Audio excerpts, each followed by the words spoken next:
Radio, where gamers roll. www.d20radio.com.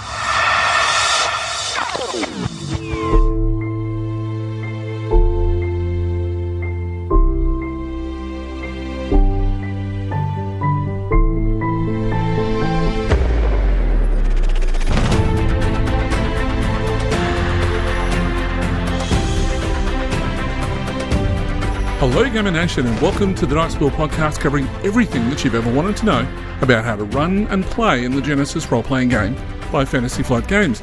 I'm your host, GM Hooley, and this episode we've got an exciting show for you, but for the moment I'd like to introduce you to the people who the Ghostbusters ask who they are going to call, the Puff Marshmallow people behind the show, my co-hosts and friends, GM Huz, GM Flano and GM Caitlin. How are we all this evening, my friends? Well, I was doing well, then I heard that introduction. I don't know how I feel about that. Or also, why are the Ghostbusters calling the Puff Marshmallow people for help? I don't know. Aren't they the ones that they normally fight against? Yeah. No, I don't know. That brings back some high school post-traumatic stress right there.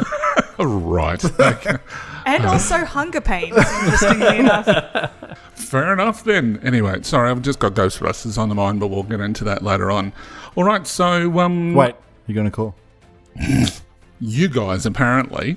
So what have we all... Destroy cities! I won't answer. So what have everybody been up to gaming-wise this week? Michael? Not a lot for me. Been playing a fair few card games. Done some Netrunner. Lots and lots of Netrunner. Been getting back into that with one of my mates. Not a whole lot in the way of RPGs, although I think by the time this podcast goes out, we will have another session of Stars of our number under our belt, so that should be good. But really, it's been a bit light in RPGs for the last couple of weeks. Everyone's been so busy. Man. Just the old epic Gestalt mythic Pathfinder game. So how is that going for you? It's kind of fun because we do it a bit freer than the normal rules, and we have whole sessions just dedicated to role playing, which is great. Nice. But then when the combat hits the fan, you just bring out the calculators. Oh. 6 sessions later, they get to the round 2 of combat. You laugh. I'm being deadly serious. I have like 12 attacks. Good Lord. I'm so glad I'm over that. And my AC is over 100. What? How is that even a thing? That's insane. Anyway, Caitlin, what have you been up to? So most of the RPG games I've been playing in is the ones that the listeners are going to be able to hear on our Genesis Live Play. That was a lot of fun to do that recently. That's right. Depending on when we're going to release that. Yes? Yeah. Well, you guys were all there, so otherwise it's just very awkward for me just to rock up and start playing. I don't remember this. Well, if you don't remember, you'll be able to go to the podcast at iTunes and all available, and you can listen to it again. Yeah, so there you go. Yeah. So we put up episode 3 last night that hit the airwaves. And last night, as in, because we'll be a week ago or thereabouts, since we're recording earlier than that. Anyway, time and stuff. You'll see Wobbly, it. timey-wimey. That is true. Yeah. Episode 4 might be out by the time everyone hears this, or close to No, it. it'll be a week after this releases. Will be this time thing is doing my head in. Just look at our Facebook page. We'll keep you up to date. Wibbly wobbly, timey wimey sort of stuff. Yeah. So and then we've managed to drag it out. No, it's really quite cool the way that it's all ended up. But we will also have a part 5. Which will be released another 2 weeks after that. So, looking forward for everybody to see that. It was a lot of fun to play. It was a lot of fun to GM. Yep. And I know that good old Madeline, she had a lot of fun playing as well by the looks of it, which was good. As far as my sort of gaming, I've just been running that, doing a lot of editing of podcasting and things like that. I haven't had a chance. We've tried to get a session together a couple of times for Star Wars, but that hasn't worked out. It's just this time of year. We have one planned for a couple of weeks' time. I think that will be the return to Junkyard Heroes, which is our Sunday night game. And then the week after that, we'll be back to Dragon Squadron, which is always exciting. Is it a little bit premature to talk about the possibility of us running a live play Star Wars game at some point? I don't think that's too premature at all. It's certainly in the working stages. I know that we've all been pretty keen. I mean, that is Star Wars is our jam. It's certainly mine from a GMing's perspective. Hoping to get that back on the table so that people can see how we play Star Wars. Well, we're even throwing around the ideas of running it, but using Genesis as the backbone to the character creation and whatnot. So we can make some very fluid characters, which should be interesting to test out. Good idea how to bring across an established setting into the Genesis system. Yeah, absolutely. And I mean, one of the things we were talking about was not using force powers. Yeah. Just to sort of trial it out. So, that's all in the planning stages, up in the air. So we'll let listeners know about that once we've got a better idea as to what we're going to do. Well, gang, we've got a lot to discuss this episode. We've got a very cool show topic tonight. Shall we get on to what's out and about on the internet? You mean what's on the radar? Yeah, that too. On the radar. And welcome to On the Radar, the segment where we will discuss the latest and greatest on the internet concerning the Genesis role-playing game and any other amazing discoveries that we feel may be of interest to our listeners. So what have we got on the docket this week? Well, I think the biggest one, probably that everyone listening to this podcast is, probably fairly excited about to some degree, is FFG's first setting book for Genesis, and that's The Realms of Terranoth, which looks to be a pretty chunky tome, and it contains everything the GM and players need to know to run and play in a RPG in the Terranoth world, which would be cool to get a very established set of fantasy rules for Genesis. So that should be interesting. Particularly one we've played in. Absolutely. We've had little samples of possible talents, talents and abilities and stuff like that on those pre-generated characters from our live play. So we've sort of got something to look forward to. I'm still amazed at the orc that you were playing, Caitlin. Of course you were. He was amazing. The number of talents that, it was great. Within each role, Yeah, absolutely. But mind you, that was the only thing I could use those talents for, so I was very happy when we got into some combat. Absolutely. But they've also got a bit of a preview as well. They're talking about the alchemy and crafting, which they've got a bit of a sampling of the rules there on the website, which you can go and take a look. At www.fantasyflightgames.com. Yeah. And anything else that people have found? I think there's a bit of Star Wars news. The new Legion miniatures game is coming out soon. Yes, my wallet still hurts. It should be out or very near to being out by the time this podcast is released. So it's looking pretty cool. And I think a lot of people are drooling over the ATST model, which is twice the size of the ATST model included in the Imperial Armor box set. Yeah. Well, it's more to scale. It's 100% to scale. So it's as large as an ATST should be, which is something I've always dreamed about, getting an in-scale ATST in my miniature games. The first miniature or model that I ever put together was an ATST. Well, I had a Kenner ATST action figure when I was a kid, and you press the back button and the legs would the walkie thing, and I loved that thing. It was the best. Oh, that's wicked. Yeah, so I'm looking forward to that. But the game itself looks amazing, and as a wargamer at heart, I've always wanted a Star Wars proper war game where I can build and paint miniatures and make terrain and do a full wargamery thing on the table with Star Wars. It's a dream come true. So I'm just going to pick up my wallet and just throw it straight at FFG's face. Because there was ages ago under the old West End game system, there was also a miniatures game for Star Wars. There was. Had rules and whatever else. I think I've got it in my collection as well. But metal minis. Yeah, metal minis. But they were so hard to find. Yeah. There was the age of miniature games back then. Yeah, exactly right.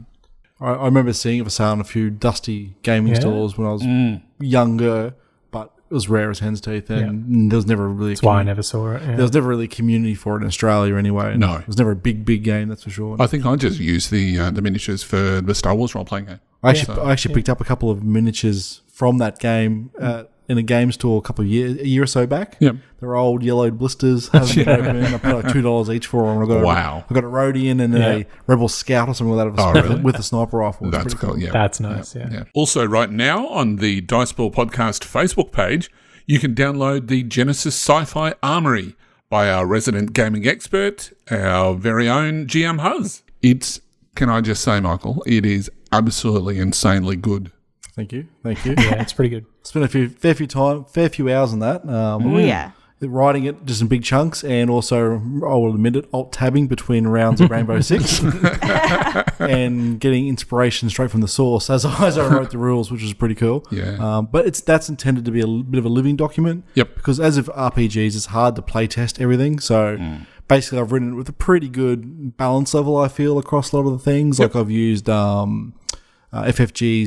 Genesis's recommendations for costing weapons and whatnot straight out of the Genesis rulebook. Yeah. But some of them I've tweaked slightly and whatnot, depending on certain factors and whatnot. I've even created a few new weapon traits too, so quality, sorry. So there's a few new things in there. But basically, as I get feedback from the community and play test myself, because we are using it in our Stars of Outnumber campaign, I'll constantly tweak it and update it and basically keep it a living document of sorts. Yep. So, keep an eye on that and make sure you've got the most recent copy downloaded. And I'll always make sure the most recent version numbers up there on our Facebook group so everyone knows what's what, basically. Yeah. The most fun bit of feedback that I've seen that had been put up by our listeners in regards to that, there were two of them. One was somebody is going to use those solely for their mech campaign, which I think would be absolutely fantastic. And the other one was the talking about the title that you've got. It was very retro 80s, and they love that. They thought that was cool. I didn't see that comment. Didn't you? No, it was. I think it was from GM Scott. Oh, okay. Who said that it was very, very retro. And he loved it. I do like my 80s retro sci-fi. Yeah, that's GM Huz in a nutshell. Very good. So there's also vectorized character sheets available via our Facebook page. Now, those sheets are really fantastic for people who want some higher quality, and also for some random reason you want to create an A1 size of your character sheet. Just in case you don't want to wear your glasses, or you just want to be able to look at your character sheet at all times in poster format. Or you just want it to dominate. Crystal, or just dominate the table. It's in case you're playing a Genesis setting where you're really shrunken down people. Oh my gosh. And you want giant character sheets. Yes. Fantastic. That's going to be something that's going to happen. But if you are interested in that, it is really cool to have some quality when it comes to your character sheets. That is available on our Facebook page as well. So give that a look. It's cool because they've got the character sheets, they've got the campaign sheets, and the guy who, because I found it on the FFG forums, he's created a vehicle sheet, which is really cool too, which is not in the core rulebook. Fantastic job. That's definitely one when you've got your vehicle coming out and you've got a tank and you want to dominate the table with an A1 size of that. Yeah. Just roll it out across the table and be like, yes, this is what you're facing. Yep. Yeah, the GM just covers the table. Yeah. Or you walk in one day and it's just the tablecloth. Oh my God. Actually, what we should do is get people to send in their largest character sheet or a photo of their largest character sheet. Yeah. I can imagine someone will do it from orbit. But anyway. I would if I could. Let's be real. This is true. A giant character sheet and a pencil in scale to the character sheet. Wow. I really want to be in your Honey That I Shrunk the Kids campaign. And there's another campaign setting. Great. Awesome. This is what we do. This is. All right.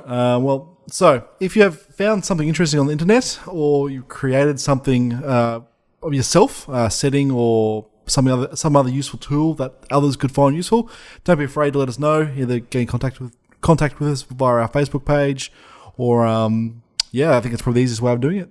If you find something cool, let us know, because we always like to share that stuff around when it pops up, because the useful resources and assets are always great for any RPG. So.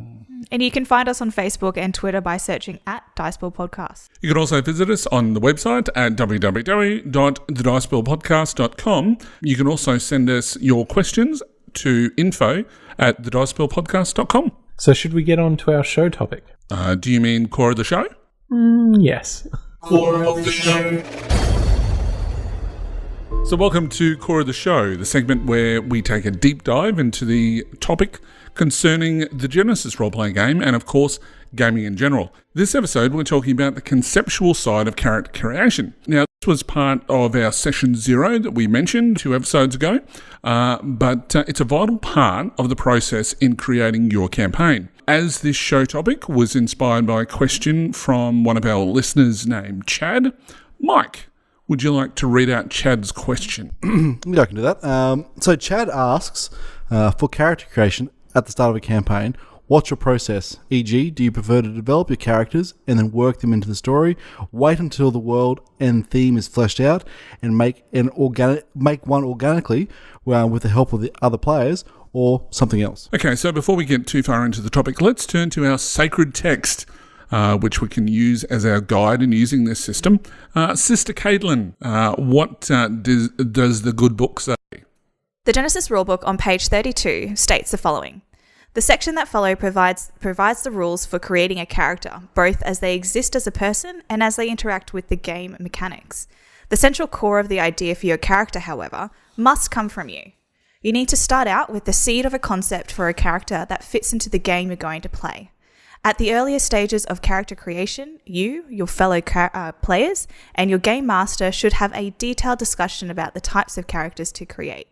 If your GM has a specific campaign framework in mind, it could require the presence of specific types of skills or even focus on a limited subset of species or archetypes. A campaign that takes place exclusively in a city might have less need for the survival skill, while one set in a war might focus more on combat skills than the skills related to diplomacy. Sometimes your GM might want to adjust the campaign based on the player's wishes, and you're likely to appreciate the opportunity to tweak your initial character ideas. Information shared at this stage can help you and your game master work together to create characters that complement the types of stories envisioned for the campaign. So, with that in mind and what Genesis recommends, let's talk about how we go about creating that idea. Well, Genesis, in what Caitlin just read, gives a pretty good, overall picture of the process of creating a character. Yep. Making sure it fits into the campaign you're playing in, how you develop it for the world, and generally make sure your character is the most best suited for the campaign you're playing. Now, that's all well and good, but not everyone has a really strong grasp or knowledge of how to approach conceptualizing their character and bringing those concepts to the living and breathing character they're running on the table. It's probably worth pointing out that there's 2 separate things to character creation. There's the crunchy, working out your skills, talents, and etc., and even your motivations and whatnot to a degree. That's all the very basic steps covered in the Genesis rulebook. Yep. But there's a whole lot that goes on behind the scenes with character creation, and a lot of that just comes from experience in creating characters, and where do you source your idea from? Where do you get inspiration from? How do you want your character to be? How do you want your character to feel?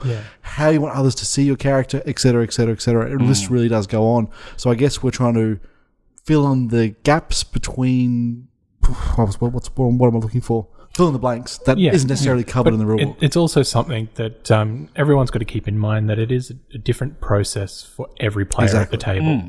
And so if you don't follow what we're advising here, as long as you come out with a great character in the end, go for it. This is purely from our experience and how we approach characters. Exactly. And there's no real hard and fast way of this at all. But these are some good things you can try. Exactly, yeah. Exactly. I think as well, this podcast and this episode in particular is talking about how to create a character that has a lot more life and substance outside of just what's on the character sheet as well.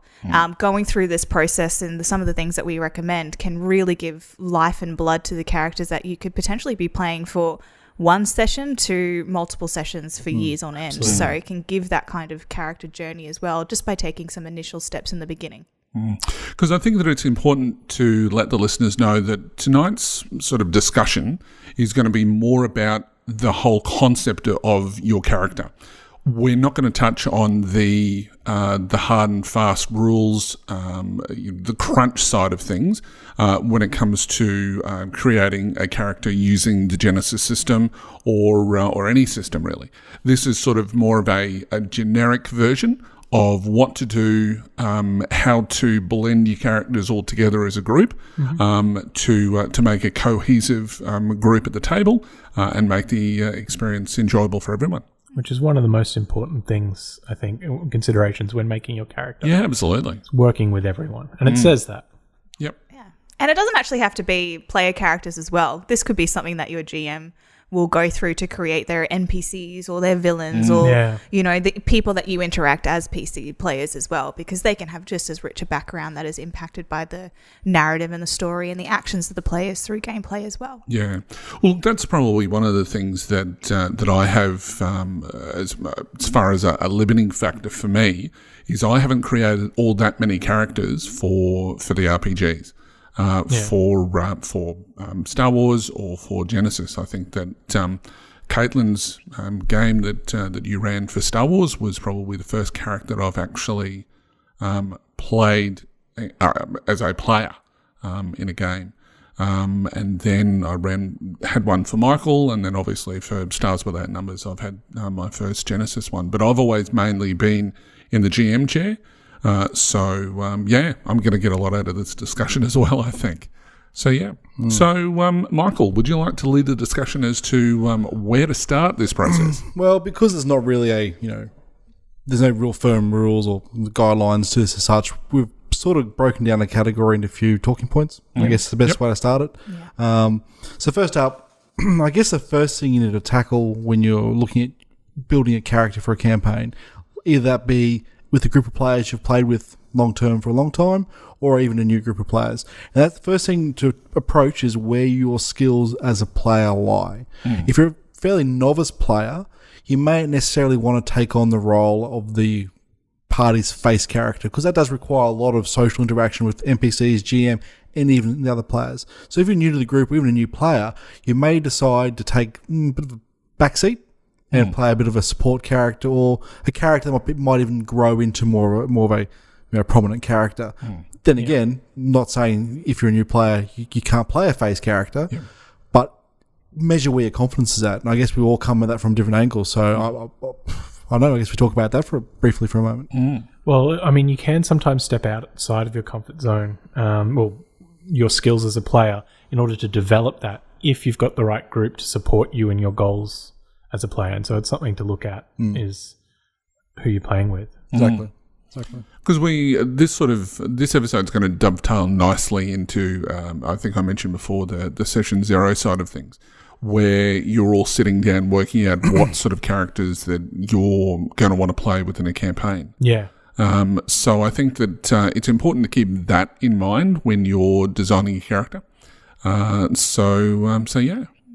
I think when we're talking about the skills of you as a player as well, it's important to consider both yourself and the type of character you want to play in terms of those skills. So as GM Huz was saying, you might not necessarily want to be the face, so the talky character a lot, whereas you might find that your skills are more suited to maybe playing the hack and slash type of character, and that could also be what you find to be more fun. Exactly. You might not necessarily like the whole going into depth and role playing and having these huge big monologues, or it depends on who you are as a player and where your comfort zone is, as well as also being comfortable enough to actually stretch those as well. Just because you've always been the face or always been the hack and slash character doesn't mean that you can't go outside of that a little bit and try something a little bit different. Maybe doing a bit of a roguey type or And also, I guess the most important thing is to remember there's no right and wrong at this moment. If you don't want to play that face character, don't feel like you should because you never have. Yeah. But I guess that's another thing as well. A lot of people might feel if they haven't played a face character, people might be looking at them to play a face character. But if you don't want to play one, and that's going to interfere your experience, your enjoyment of the game, then don't. It's going to make it hard for you to relate to that character as well if you struggle to interact. Yeah. Yep. And the other side of it, just because there's a skill set missing from the group, because generally there always seems to be that mix of your dungeon party or your RPG group of who's going to be the tank, who's going to be the roguey character, who's going to be the face, who's going to be the healer. You don't always have to stick to that kind of makeup for a group. So if you're not comfortable being a healer and there isn't currently one on the group, don't feel that you have to do that just because that's a skill set that's missing. your character and your game, will have so much more fun if you're playing something that you can live and breathe and enjoy versus just filling a skill gap. Yeah. Exactly. And I think a lot of maybe, I might be making this up, but I think a lot of maybe newer players or players a little more reserved may feel like they have to play that gap filler character as their character because they look around the table and they say, well, we haven't got a healer, so I guess I'll play the healer. Yeah. There's no point in locking yourself into a 20, 30, 40 session campaign playing a character archetype you don't want to play. That you just don't like, yeah. I mean, that's one of the things that I've always had a bit of a concern with people who I've gamed with regularly and then bringing in a new player. Because they tend to, everybody talks social media, just getting together wise, and they'll have a discussion about what sort of characters that they want to play, and they'll just do it sort of generally. But then you've got the new player that you're really excited as a GM to introduce into the hobby, and then they come in and sort of everybody's kind of already decided what they want to play without it being the session zero. And this is why it's important. I've always said with session zero is to make sure that when you're doing your concepts, have an idea, but don't actually put anything down, even in your head, until you hit the table, because then everybody's then got an open slider of what they want to play.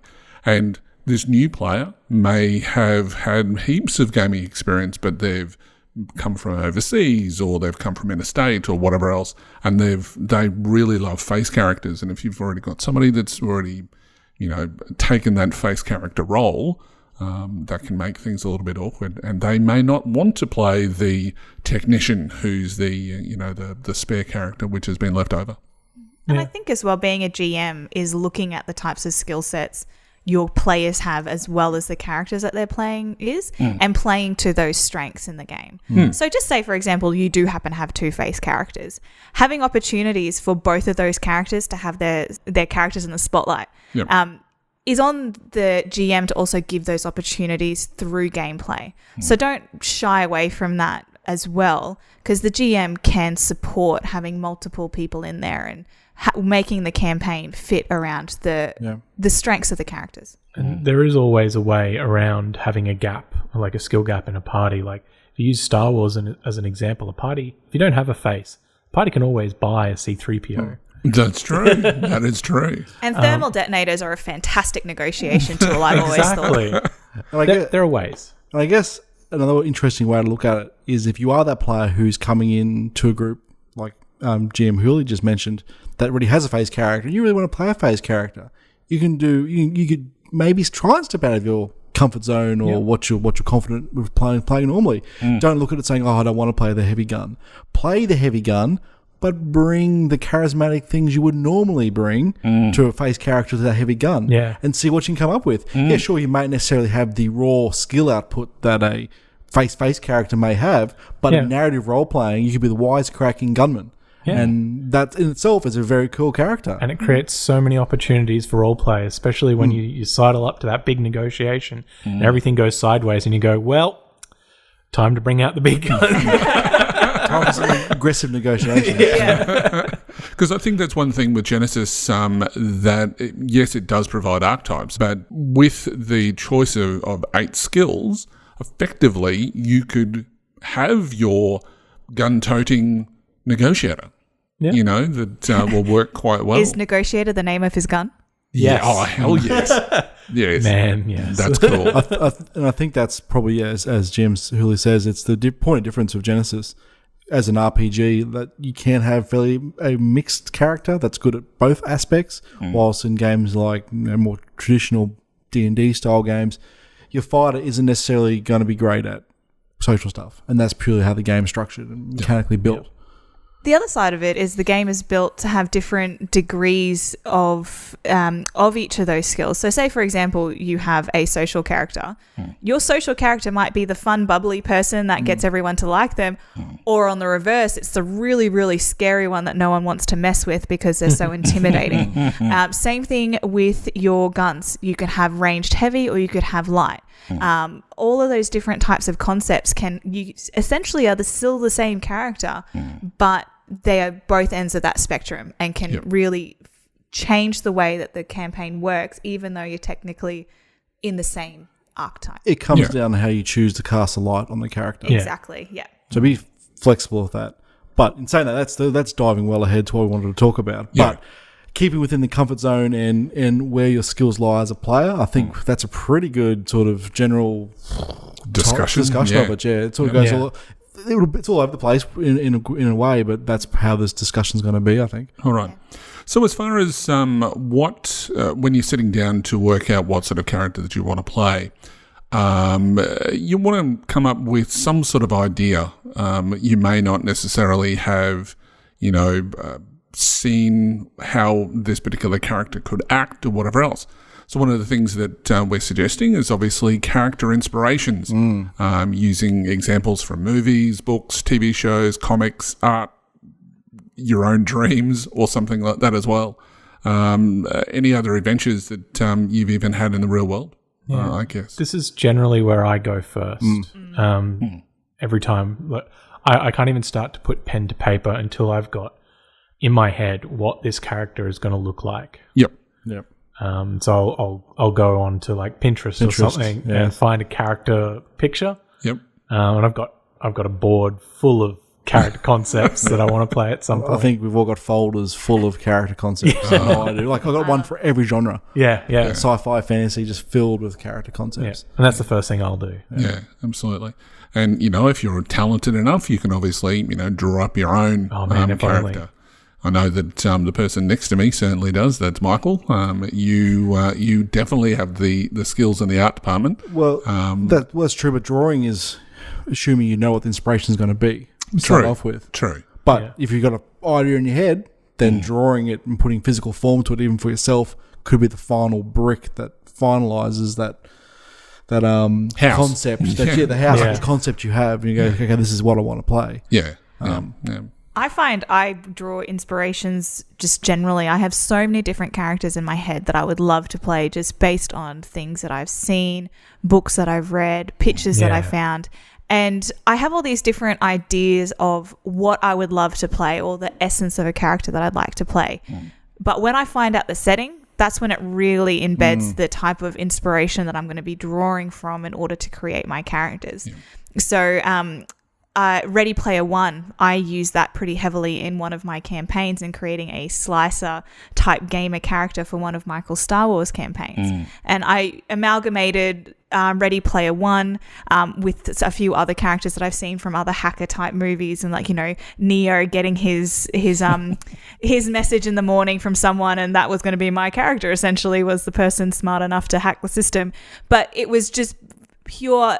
All the stuff that I have drawn on from before and a character that I'd love to play. When I found out the setting, those inspirations all came together, all to create some kind of idea and concept in my head. And once you've got that, obviously, that makes the sort of skills that you want to have, the sort of the gear that you want to have. It's going to make that all of those sorts of things easier later on down the track when you get to the crunch side of things. So you've got that in your head. Yeah, and just following on from that as well, the character for my Stars Without Number campaign, I have a picture of that character and it's got, this particular type of coat on. Like, this is just a concept that I've just picked off Google. He's got a particular type of coat. He's got a particular eye color. He's got a particular weapon. All from that picture has all factored into the character inspiration, his background story, his goals and motivations for the whole character concept, just from that one picture. So you can pick and pull from so many different places. That's what they always say. Picture says 1,000 words. Yeah. I know from Stars Without Number, my current character for Stars Without Number, similar sort of thing to GM Caitlin. I just clicked through Pinterest until I found the one character that stood out. And I saw that character and she had all these things on her, and I thought the scars and battle damage and eye patch and etc. And she had a very hardened look to herself. And as soon as I saw the character, I knew exactly that's a character I want to play. And then I started piecing together, why is she scarred? Why is she like this? Why does she have this real stern look on her face? And I used all those elements in that one image and started to build my character's background and story, and even all in my head, of course, didn't write any of it down, but just build up to what I thought my character was going to be. And so I drew all that inspiration purely from what I saw on the art, and asking yourself those questions of, why is this character missing her arm? why has this character got an eye patch? Everything that character has, that image, has a story. And if you can create your story and attach it to that, then half the work is done. Your character is ready to go. And it's just a matter of making a character sheet. I would say the key element of that character is the fact she does have an eye patch. The eye patch was which the draw. It is a theme for every single one of Mike's characters, is that they all have an eye patch. What is that? I don't know, honestly. Like, I wasn't looking for an eye patch. I saw her, and that's her. Then I realised, she's got an eye patch. Yeah, like every other character. Yeah. Not that there's anything wrong with that. No. You got to stick. You got to keep with it. That's right. Yeah. Now we just need to get you an actual eye patch so that when you're role playing, you can get fully into character. I guess that's something I've adopted purely by accident, because I think 4 of my characters have an eye patches. That's because Consecutive. I guess it has something to do because I associate the eye patch to a background. Someone with an eye patch who's missing an eye and scarred quite clearly has an interesting and very colourful background. It must just be a strong draw point for me that I subconsciously connect with. Yeah. That they've obviously got some sort of background of why they've, it has if you see a character on screen that has got an eye patch, the first question you're asking is, why are they wearing an eye patch? Running with scissors.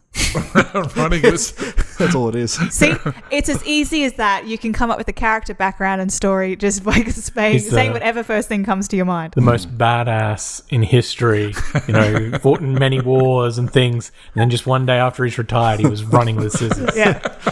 Managed to keep his eyes totally intact, and then all of a sudden just run with scissors. There you go. All right, so we've talked about where your skills lie as a player, your comfort zones, your character inspirations, what's giving you those ideas. One of the things that I just want to very quickly touch base on with regards to using artwork, which is I'm pretty passionate about this because I have zero artistic skill. That if you find a piece of artwork that you think suits your character really well, and you've got every intention to using it on your website, on your character sheet, and whatever else, highly recommend just shooting the artist an email to say thanks, especially if they're just making it available online.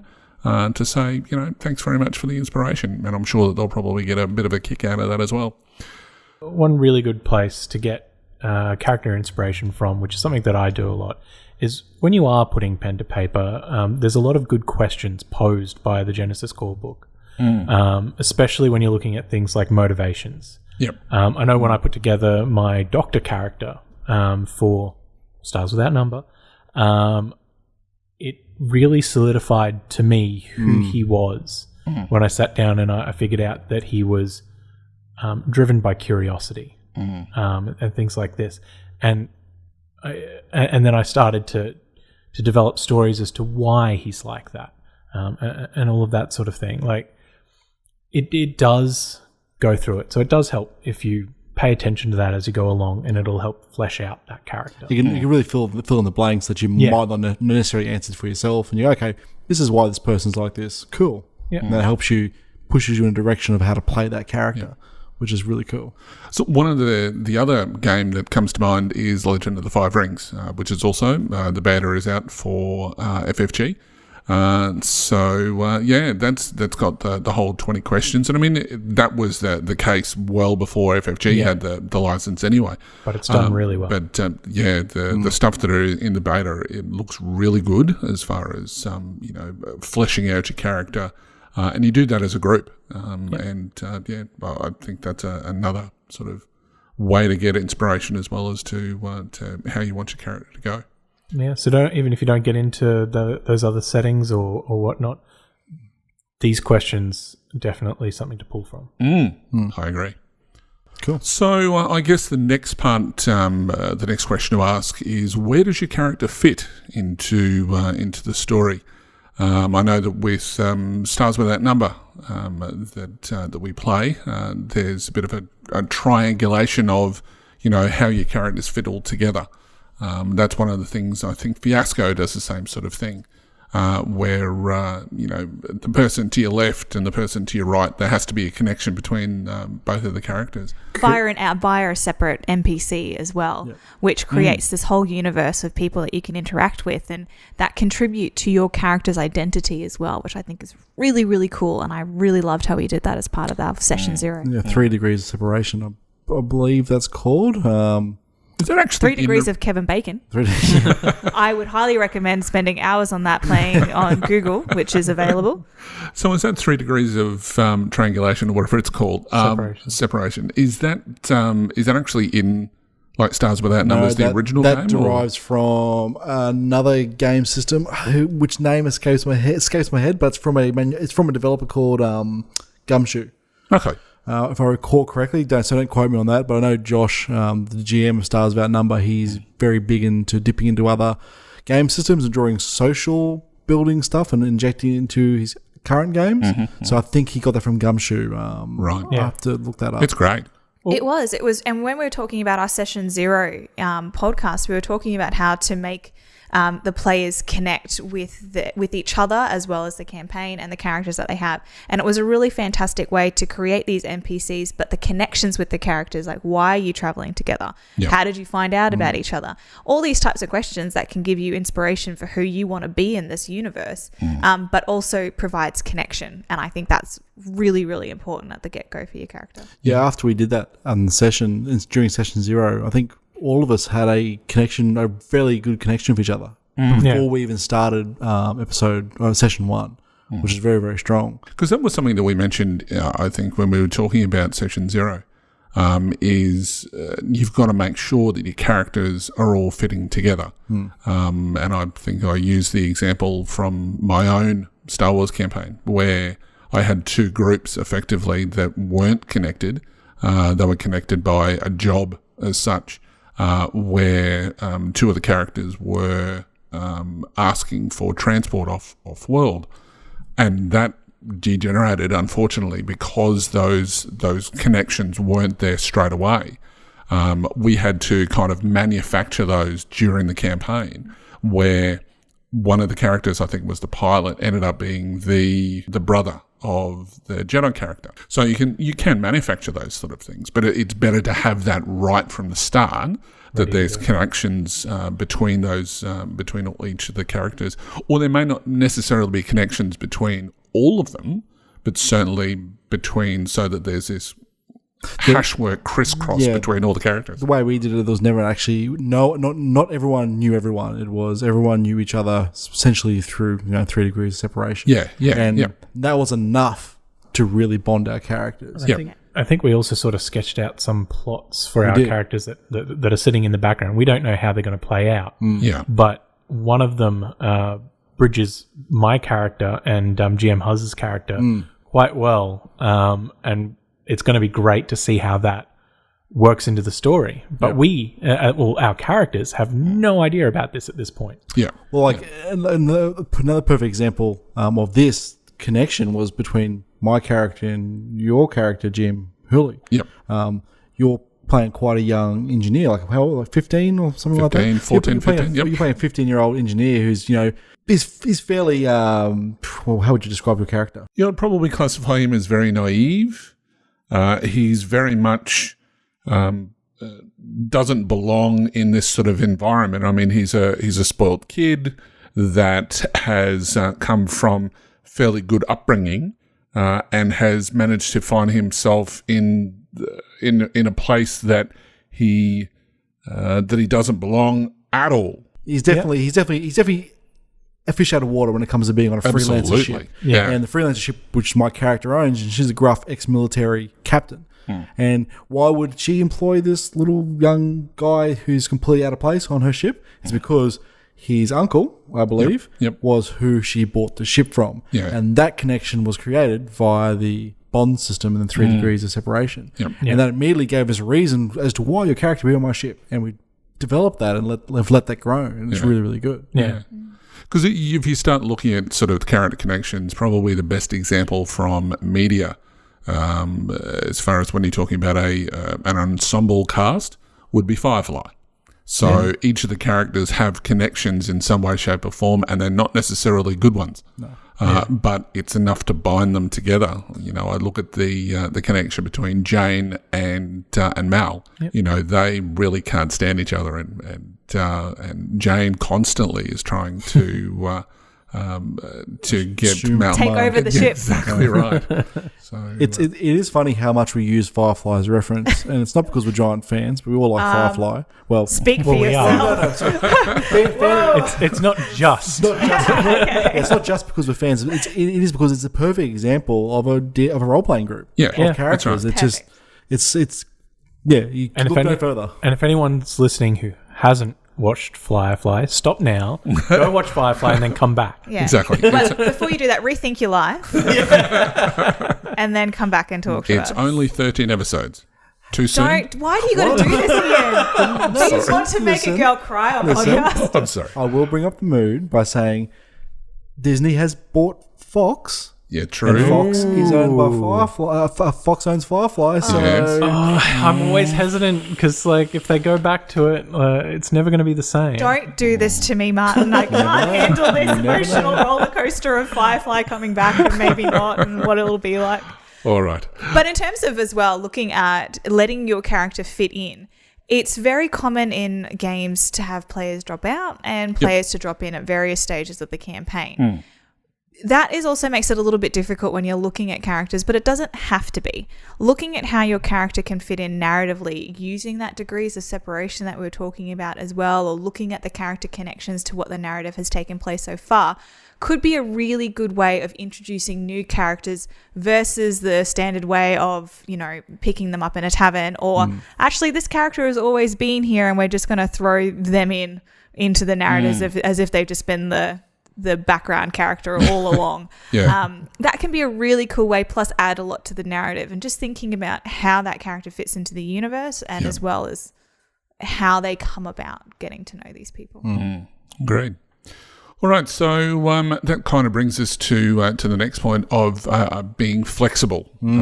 So to try to keep your character concept flexible before entering into session 0, as I mentioned. And avoid locking anything in stone with your character. And I think this is a bit of a trap a lot of people fall into. They approach the game going, I'm going to play this character and nothing is going to change what I play.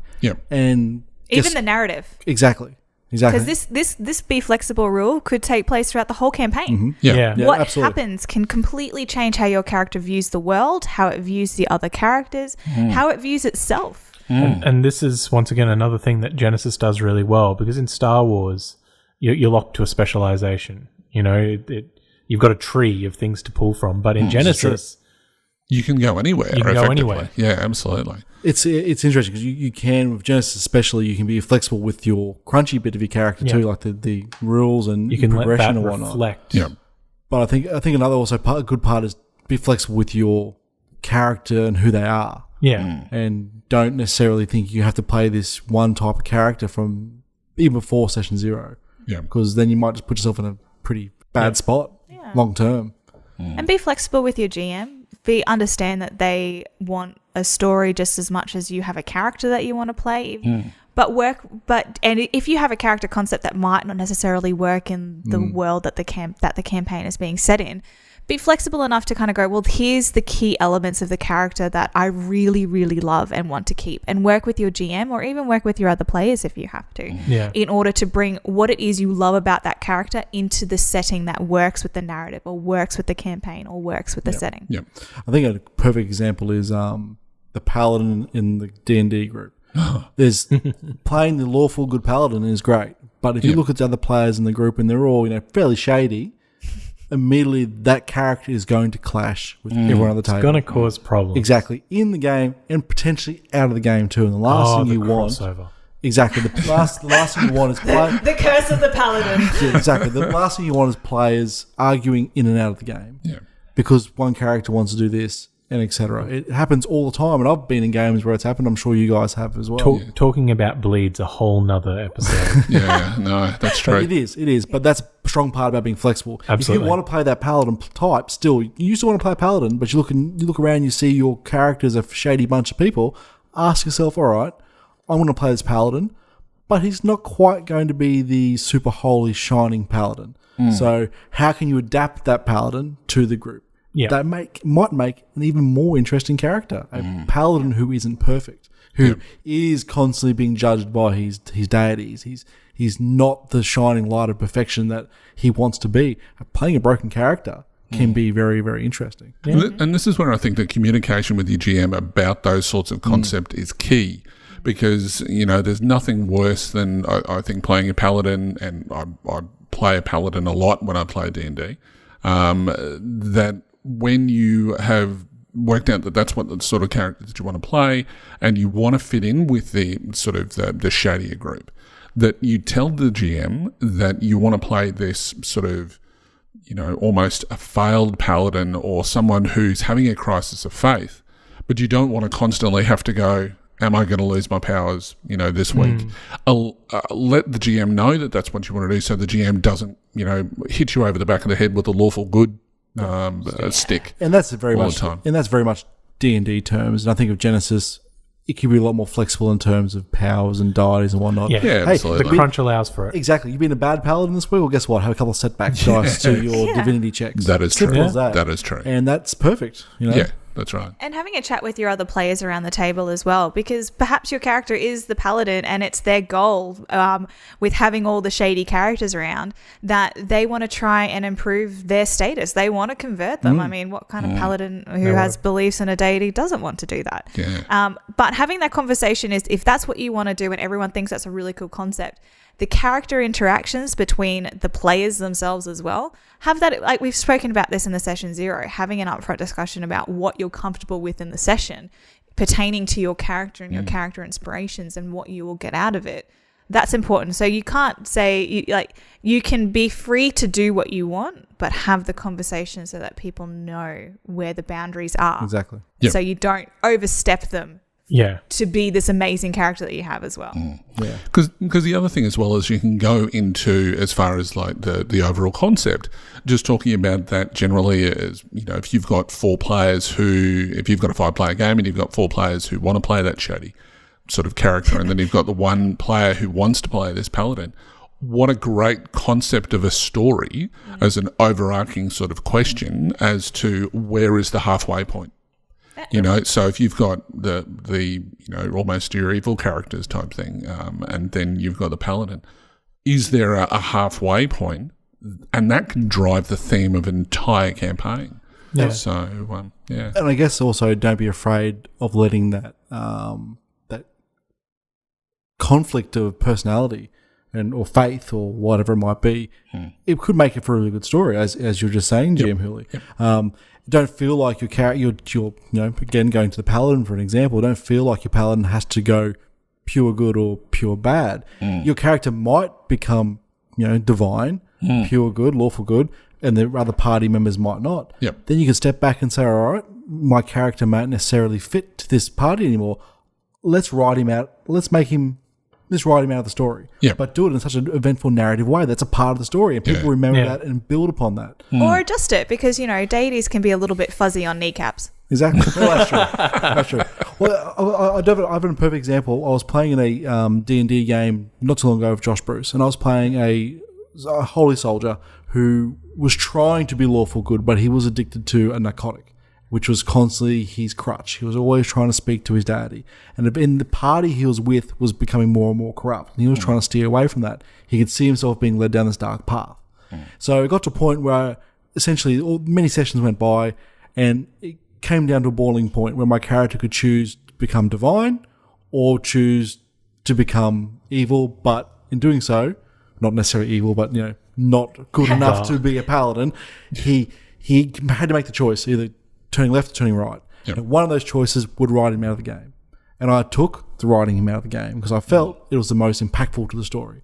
And it was really good. It was a really good game developing moment because of that happened. And it's a matter of allowing that, and writing your character out is the ultimate form of being flexible. Oh yeah, that's pretty much the most That's flexible true. you can get. Exactly. Look, that's almost an entire topic again as to how to create drama in a campaign, and how to build those sorts of stories. So That stems from being flexible. I agree. I 100% agree. Yeah, But absolutely. It's the same as, writing it out. It's that accepting loss when it comes to a character. Like, we've had sessions where our character has given their life in order to drive the story forward. Yep. And it has created a moment of absolute story that's enjoyable for all. And it came to a suitable conclusion for that character. Yep. Success from failure. Success from failure. Exactly. Okay, so we've looked at all of these sorts of things, but let's look at the world that has been sort of put forward as the way that the campaign is going to go, or the setting that it's in. So let's have a bit of a discussion about that. Obviously, you shouldn't be afraid to let the world the GM presents to shape your character. Sometimes some great additional ideas may come to you. Even concepts from other characters when you're sort of discussing that around the table, that those sorts of ideas can come from there. And this could be, this whole letting the world shape your character. This could be short term or long term. Letting a character, and it stems from being flexible. It's another degree of being flexible. Letting the world that you and the GM and the players around you have created shape and build your character. Don't be afraid to let your character go in directions you mayn't necessarily plan that character to go in. Yeah. And it can be quite satisfying. Yeah. And when we talk about world, we don't necessarily just mean the setting that it's in as well. The world could be how the character views the world. It could be the home world that the character is from or their home location, because they could be a big fish out of water, whereas back in their hometown or home planet, they weren't as such, and that's what shaped them into the character that they are, even if they're not technically on that world, for lack of a better word, even if they're not on that world currently. So having a look at it in the different shapes and way that can actually impact the character, from home world to places they've visited to their outlooks on the world from their own internal perspective, can be really, really good inspirations to the type of character you want to create. Because especially if you start looking at things like, I'll use Star Wars as an example. So if you've got the likes of Luke or Rey, they've. I'm sure that they, when they were sitting down, if you want to turn it into a game sense, that GM JJ or GM George, that when they were talking to them, that they weren't sort of saying, okay, well look, we're constantly going to be based on this desert planet. So all of their skills and talents and whatever else get dumped into all of that, and all of a sudden the GM says, but we're actually going to be leaving planet. Those sorts of overall concepts to say that, look, yes, you can be on your home world, and, we might go back to that in, 2 or 3 seasons worth of gaming. Yeah. But for the most part, we're going to be, traveling out in the stars, but by all means have certain abilities, whatever else, but that's going to drive your character concept when we start talking about worlds as well. One of the things that I like to do, now this isn't something that I recommend for everyone, it's something that works for me occasionally, is that, I'll have my strong character concept and I'll have everything there, and it comes down to the being flexible again. But sometimes I won't really define certain aspects of my character until I've sat down at the table and played that first session. Yep.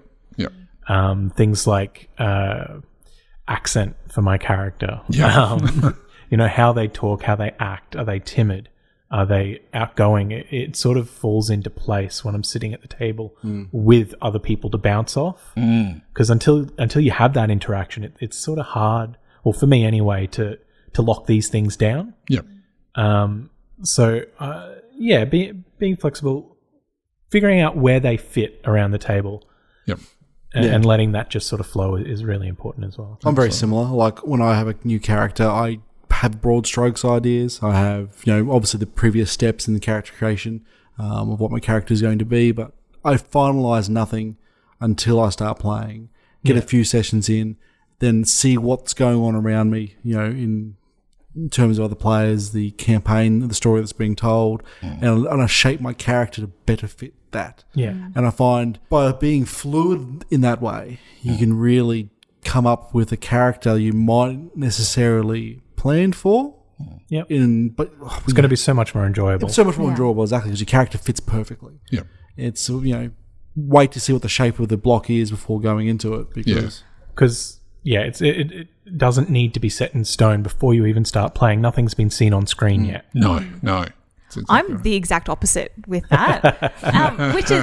We've seen. I have mentioned before, I have all the different kind of character concepts that I have. My characters do change after the first session, but when I have an idea in my head, I cannot help but get it out of my head and write their backstory, write their things, and it comes from the simplest of places.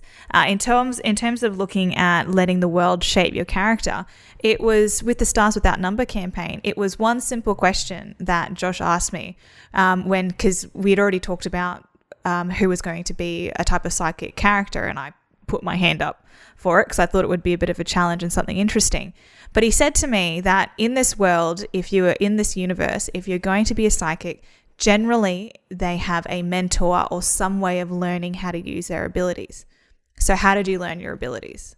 And from that question, my head started to do backflips and front flips and all these other different types of things about all these different ideas about how my character could have, at that point, I didn't even have a character in my head, but how a character would have learned these abilities. And it was just from that simple question that was shaped around what the world was like that gave me that idea.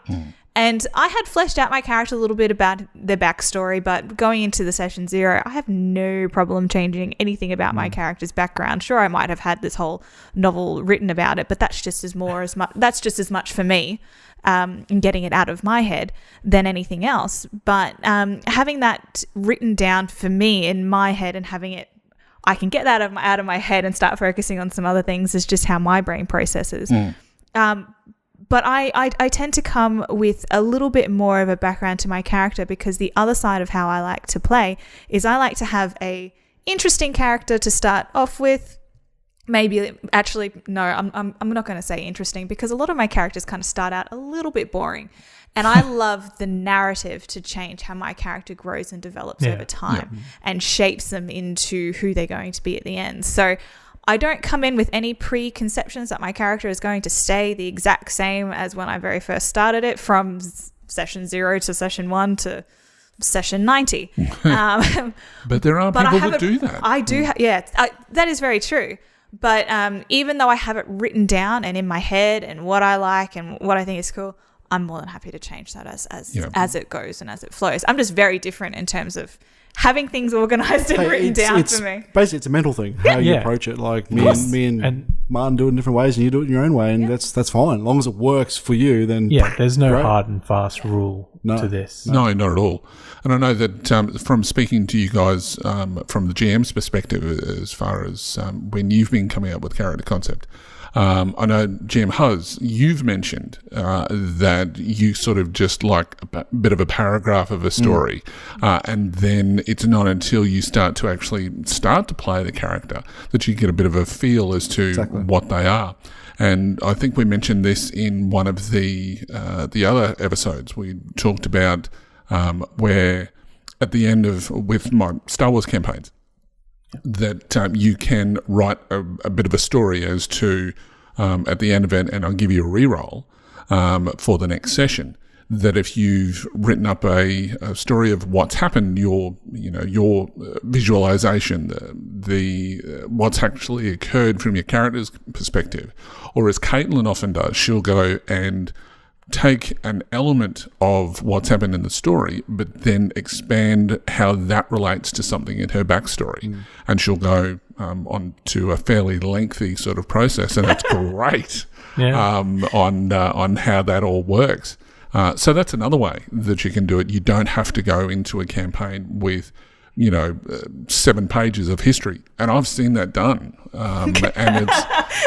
I'm sorry, I'm feeling eyes on me when you say 7 pages of history. No, you are not the only one. I've had another player who did, I think, for this one character, and unfortunately the character did die soon after the campaign started.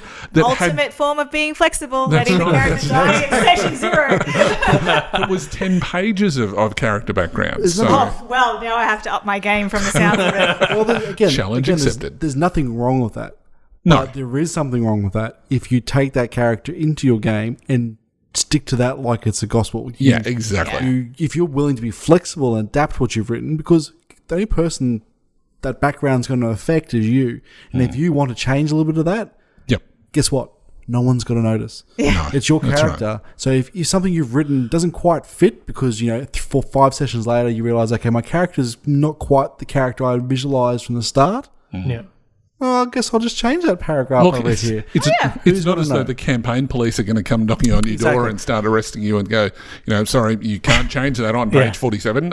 You're coming with me. The event, The next adaptation of the Dice Pool podcast is the campaign police.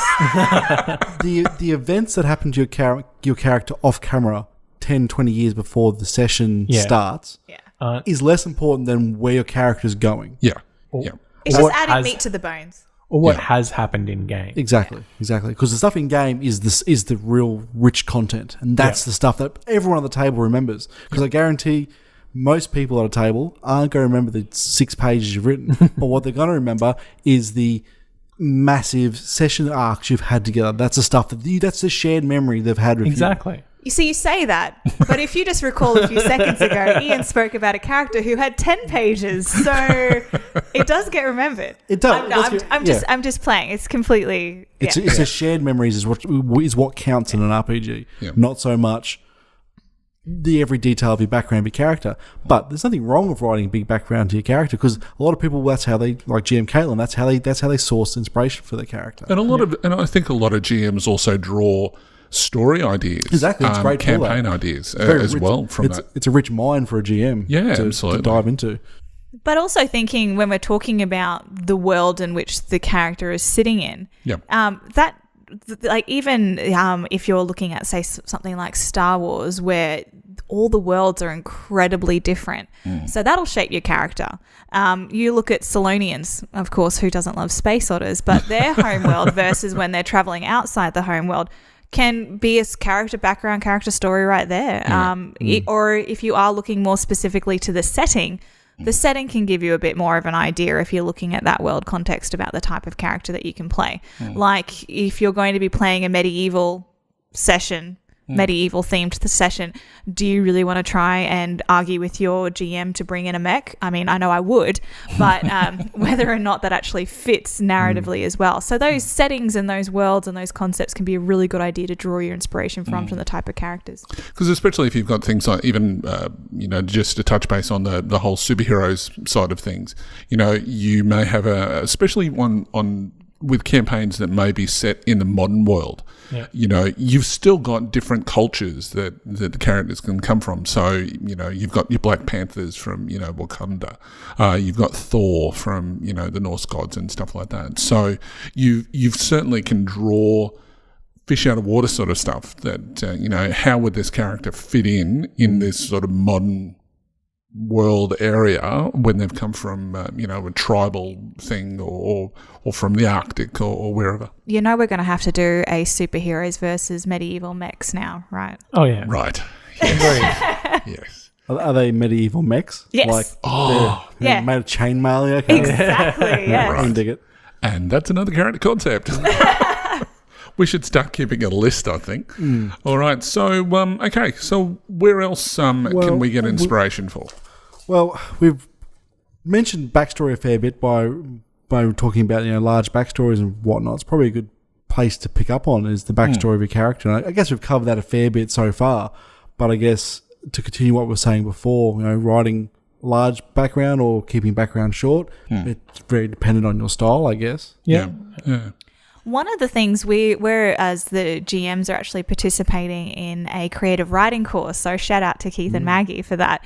Because in our last class, we talked about the 100 questions to fall in love. Yep. And this is questions that have been put online where people can, have face-to-face dates, and supposedly at the end of the 100 questions, you'll either know if you love that person or not. And they range from really super easy questions to really deep and meaningful questions that you probably even haven't even asked yourself. But the concept was raised during the creative writing class of thinking about those questions and answering those questions as the character that you're trying to create. So if you're getting to that stage of, and if you want to go this in depth of your character, you might only be happy with the character sheet character. But for me, I love going, full ham into my character and going into the background and, having that backstory for them. So answering those 100 questions of how of the 100 questions of falling in love can give some really rich depth background to a character that you probably haven't even thought that in detail about yourself. And I think that's a really interesting way. And you can just Google that. But it's also asked some different questions that can help your character see how they see the world. Well, I did this. I applied that to my character for Stars Without Number, but I didn't ask the whole 100. I think I asked 5 questions, and those 5 questions alone massively painted my character who they were. No, Campaign Police says you have to do the full 100. Okay. But, again, I'll go back to Legend of the Five Rings, and one of the last questions that I ask is, which I've never seen before until I looked at the beta, and the last question, it says, how do you see your character dying? Yep. It's like, that's a really question. bizarre question, but it certainly gives you an idea of what your end game is. Yeah. Well, it really, in that setting particularly, it's super important because it's heavily honor driven and stuff like that. So falling in battle could be how you see your character dying. Or It's interesting because you'd really apply that to almost any setting. And if you went into it with a bit of an open mind, like, how do you see your character dying? Like, if you're asked that at character creation, you could either give something that's very fitting for that character or something that's a little bit more strange. Yeah. Like drowning on dry land? Drowning on dry land, yes. Or, good example, Han Solo. When Han Solo was created and someone asked him, how does Han Solo die? How do you see yourself dying? I'm sure no one would have wrote down being killed by spy son on... Spoilers. I'm sure no one wrote down being killed by his son with a lightsaber over his chest. No. But if you wrote that down at character creation for an event 30 years later on, that's some really good fodder for the GM to use for developing a story. Yeah. So it's going from background to future. Yeah, that's a really cool way of thinking about how your character's going to act, even if he doesn't know it. Exactly. Yeah. Where the road takes him. I think one of the things to also take into consideration as well when you start talking about, asking, the 100 questions, is when you start doing that, you kind of almost need, for your own consistency, it's best that you sit down and write down what the answer to those questions are. More so not at character concept part, but certainly once the campaign's gone and if the campaign's going along. Because you've also then got to go to the stage of it's important to remain consistent. And I think that's sort of another topic altogether. But having some sort of consistency so that you know how to play your own character. And I know that from a GM perspective, that's kind of how, when I've got my NPCs, I just have a couple of questions that I ask to give me an idea as to what they're going to go and do. Or what they would do in a certain sort of situation. And as long as that consistency is there, because that's the worst thing that I think you can do with any sort of creative writing or whether you're talking about any sort of gaming, is to lose that consistent message from that character. I guess it's a fine line between letting your character grow and staying flexible to letting your character be super scattered and who knows what they are. Yeah, exactly. Or like a character who has arachnophobia all of a sudden has a pet spider and they're totally fine with it with no rational explanation Consistency whatsoever. is definitely with it. That's a super basic example, but in terms of staying true to your character, that's right. They can grow and develop and still be true to their original concept. Yeah, definitely. I guess the thing is to ask yourself, would it be jarring to see on screen or read? Yeah. If a character you've been following this entire time all of a sudden takes a 180-degree turn and does something completely out of character, that'd be pretty hard to watch on TV or read in a book. So I guess keep that in mind for your own character. Yeah. Unless there was a reason why that particular thing happened in-game. Yeah, that's a narrative thing. Absolutely. If you just wake up and do it just because and it makes no sense, then like a perfect example is Walter White in Breaking Bad. He goes from a fairly mild-mannered, submissive, failed chemistry teacher, or had a master's degree in that, and he's become just a teacher. And all of a sudden, one day, events occurred which forced him to make that 180-degree turn, and he became completely not what he thought he was going to be. And that's a good example of a character taking a sharp turn for the better. That makes sense narratively. But if he just woke up one morning and did it for funs and giggles, because I'm going to make meth today. That would make sense. But because he was diagnosed with terminal cancer, he had no choice. Spoilers again. He was forced into that corner to do something that he wouldn't normally do. Yeah. And that was a great character. Call to action. Exact call to action. That's perfectly what it is. But also keep this, all of our advice today does apply as well when you're creating those GM characters. Yeah, absolutely. The people that fill the world, especially your villains. Yep. And I think that's true, just not necessarily on the scale that you might do if you're. Yeah, because if you're playing as a GM, if you're playing, in your campaign, you may have somewhere in the vicinity of 20, 30, 40 characters over the space of 10 sessions. That suddenly you've got to be dealing with these 100 questions. That's not realistic. No, but certainly, sort of, as long as you've got some general questions that you've asked, and I normally like to ask my characters 5 questions, and as long as I've got the idea of what the answer to those questions are, and they don't have to be, a lot of the time it's just relevant to the story that's going along, and I think that's important. Another cheeky method I heard from somewhere, I can't remember where, it could have been Order 66, it could have been from any other million podcast, D&D, role-playing podcasts I listened to, but it was essentially NPCs. You, as a GM, if you didn't make an NPC on the fly, you take a fictional character you're very familiar with, and then apply that to the NPC, but reskin it slightly to make sense. Yep. And that's a quick way to make an NPC on the fly without having to sit down and go, hold on, guys, let me ask myself 5 questions. Or Campaign Police, the 100 questions. I need to fall in love with my character right now. Right. Very good. All right, so we've discussed backstories, we've discussed letting the world shape your characters, your flexibility, where does your character fit into the circumstances. So basically, I guess we're going to get up to the stage of we're going to take that concept that you've got in your head and taking it to the character sheet. Yeah, I think this is a pretty quick and easy one. This one, it's because we're not getting into the crunch of building the character. Obviously, no.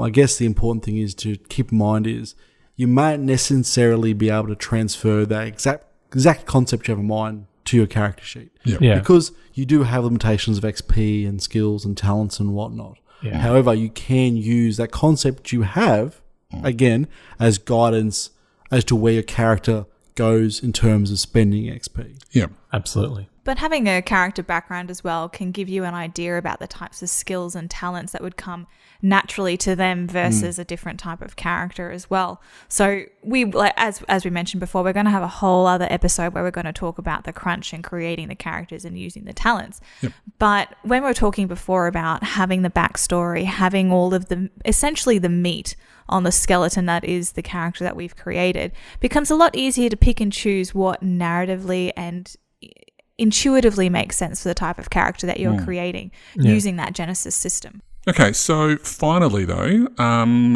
let it grow. I almost feel like breaking out into song, but I'm not going to because I like keeping our listeners. So it's possible as you play the concept of a character that it may grow and change as the story unfolds. So your character may adapt to the circumstances of the story. Going back again to Star Wars, I'm sure that when the player who was playing Rey, when they started off the campaign, they didn't think for a moment that they'd be, by the end of session 4 or 5, that they'd be picking up a lightsaber and fighting off a great villain in the middle of a planet which is gradually falling apart. So those sorts of things, that your concepts are going to change of your character as the campaign progresses. So I guess don't try to shackle your characters to the ideas that you've had weeks or months before. So I guess we should just sort of summarise what some of our options are for when we're talking about character creation and concept and things like that. Michael? Well, I think we touched on it a whole lot. I think the biggest thing out of everything we've talked about is being flexible. That is your key to success when it comes to having a character and letting your character grow. Yeah, we keep coming back to it. We do. We didn't plan to, but it seems like we are. And so I think flexibility is definitely number one. Yeah. Martin? It's finding that place on the table where you fit and how you complement each other with the other players as well as their characters, and not being afraid to get stuck in and let it develop at the table. Caitlin? For me, I really love creating a character that can grow with the other players and the journey that comes before them. So whilst I may have certain idea concepts in my head, and when it comes to character generation, that's generally where I go to first, is the topic that we discussed where we looked at our dreams, our movies, the books and TV shows that we have. That's generally my first point of call. But always for me, the most important one is as well being flexible, but also allowing the character to grow and develop based on what has happened to the character in the campaign and also what is happening with the other characters. I know from one of the most characters that is dear to my heart, the way she started out and the way she is now is not the same. And a huge part of that is based on the character interactions she's had with the other PCs around the table. Yep. And to me, I mean, who hasn't been in a table around of RP gamers when they're not actually around the table gaming and all they're talking about is not what they did last week or not how their past year is going. They're talking about the adventures their characters had. And to me, in order to have those conversations and to have that attachment with the characters so that it's not your life you're talking about when you get together, it's the lives that your characters had. It's because of these interactions. It's because of the depth and it's because of the attachment and background that you have to these very real people that bring that out. And I think through journey, through adventure, through partnership, that comes out really clearly if you'd have a look at some building around that character background versus just a character sheet. Because I guess it goes down to this Genesis specifically, and also Star Wars as well, or any sort of game that has a narrative basis. That you're always going to create those sort of, it goes down to, and I think I've mentioned this previously, that, without conflict, there can be no drama.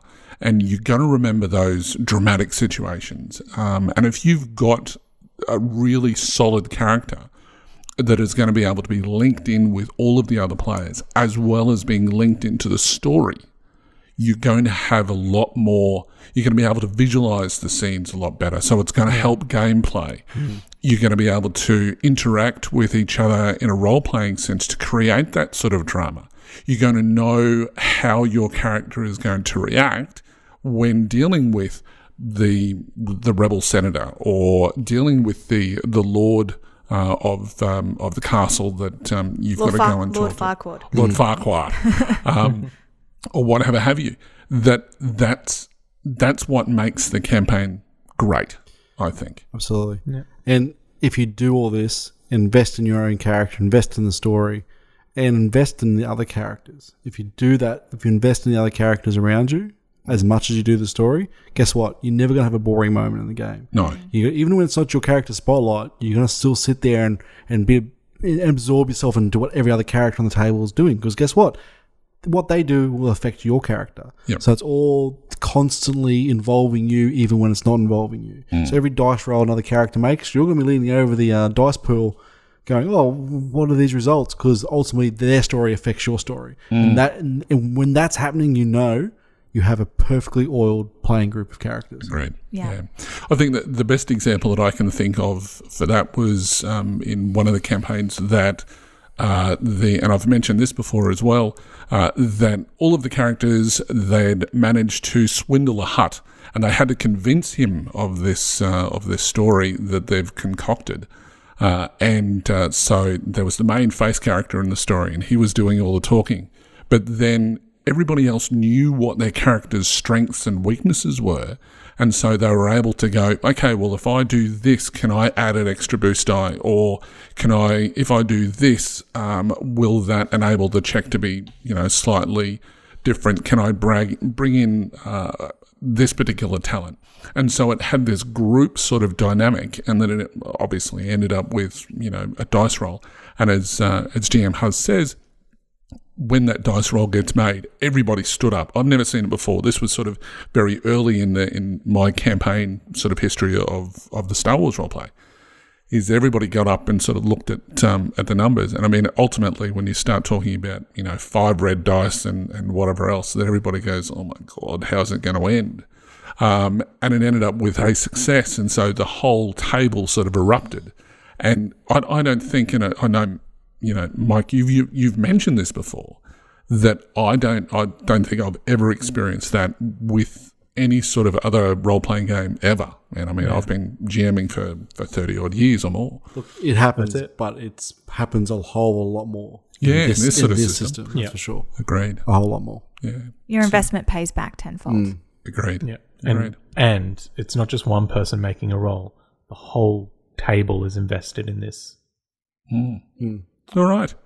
Great discussion, guys. So for our listeners, if hopefully you've gotten something out of this, out of us talking about character concepts, and hopefully it'll help out in your games.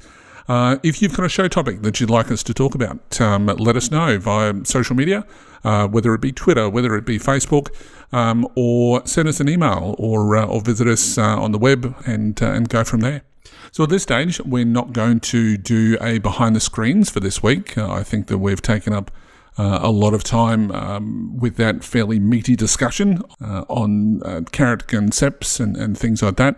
And I think the other thing to mention that our next episode is going to be dealing with the crunch side of character creation.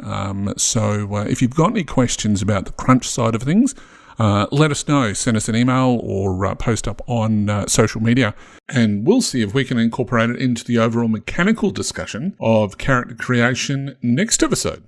So I think that brings us to the end of another great show. It's probably, we've only done 4 episodes, but I think that's probably the best one we've done so far. As far as the content, I know that I've found it very useful. As I said, this is not something that I do very often, is create characters. So I think I've certainly got a lot. You guys are kind of the experts in so far as that goes. So, I hope we made sense. Not just dribbled. No, absolutely I think not. we did. Yeah, and if you guys agree, let us know, because we do like our ego boosts. Yeah. And we have been getting some really good feedback from social media. We had one recently where, completely unprompted by us, which is great. It's great motivation, to hear it, from a complete unassociated person. Yeah. And it's just good feedback, and really sort of drives you to keep bringing bigger and better content. Absolutely. Yeah. And look, if there's anything else that you as a listener would like us to do as far as a live play, let us know. We'll see if we can come up with a bit of a story. There might be a 1 or a 2 shot sort of campaign that we just do. We're not sort of tied to doing 5 episode story arcs or things like that. So just, let us know. We'll just run with it. And we love hearing your guys' suggestions. It drives us. Exactly. Exactly. Well, the type of campaigns that you're creating or that you're playing in as well. We love this game. We love this system. We love our characters, and we love our setting. So we'd love to hear anything that you've got going on, because we can share in your excitement. All right, guys. Well, I think that's about it. I'm GM Hurley. I'm GM Huz. I'm GM Flano. And I'm GM Caitlin. And together, we are the Dice Pool Podcast, where adventure is just a roll away. The Dice Pool Podcast is a proud member of the D20 Radio Network. For more information about the network, visit www.d20radio.com. The Dice Pool Podcast is a fan-generated podcast. All of the information provided on the podcast and related website are not affiliated with Fantasy Flight Games or any of their licensors. The content of this podcast remains the property of the Dice Pool Podcast and is intended for educational and informational purposes only. The Genesis role-playing game, the Genesis logo, content and all material remain the property of Fantasy Flight Games.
Okay, let's take it from the start. And action!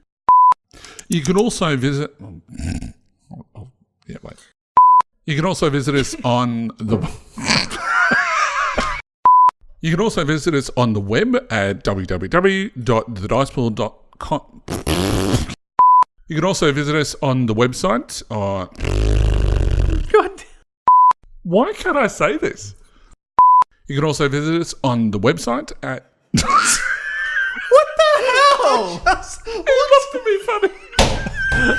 He does that. I'm 100% with you, Ian. He does that all the time.